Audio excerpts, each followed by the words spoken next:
On the way to church, a mother gives her daughter $1.25. And she says, "Sweetheart, you can either put the dollar or the quarter in the offering plate. It's entirely up to you." On the way home from church later on, the mother's curious about this. So she asked her daughter, "Well, what did you decide?"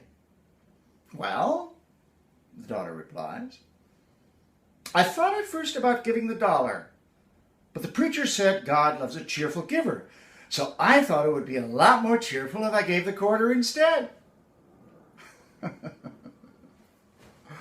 That story always makes me laugh. It has its legs in 2 Corinthians verse 9. Each of us should give from the heart, not under compulsion, for God loves a cheerful giver. But seriously, how many of us are like that child? We all have $1.25, but we decide to give the quarter because it makes us feel better. I'd like you all to think about that. What would God want you to do? Brothers and sisters, will you pray with me this morning? Dear Lord,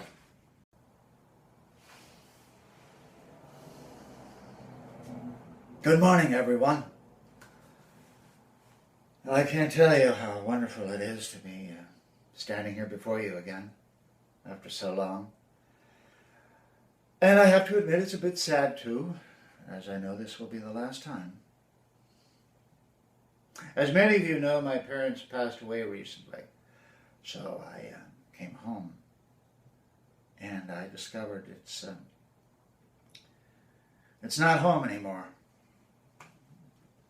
This is not the place I grew up in. That place doesn't exist anymore. In the last few weeks,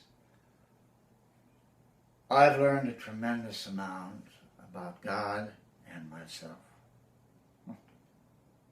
I left here a long while ago as Joseph Lee Willows, rich, successful, influential, and very arrogant. The day I just come home before you as just Joe. You know, I think the most important thing that I've learned is that I'm not the only one. And it's not about me. It's about God. And God had given me resources, influence, and genuine power to make a real difference in this world. And I squandered that power. I used it for personal gain and glory, all the while pretending it was all about God. And I come here today to ask for your forgiveness. God has charged me to be bold in the face of danger and to have the faith that He will guide me through. I have the responsibility to do that. This church and the people in it have given me a tremendous opportunity to serve and to lead. And I firmly believe that if we're ever going to make a difference in this world, if we're ever going to be able to give people closer to know Christ, then we ourselves as Christians, we got to set the standard. We have to lead godly lives. We set the tone. Otherwise, quite frankly, it's all hypocrisy. Just words. So today, I challenge you. I challenge you to be bold and strong and to use the gifts, the talents that God has given each and every one of you so that all of us can help make this a better world.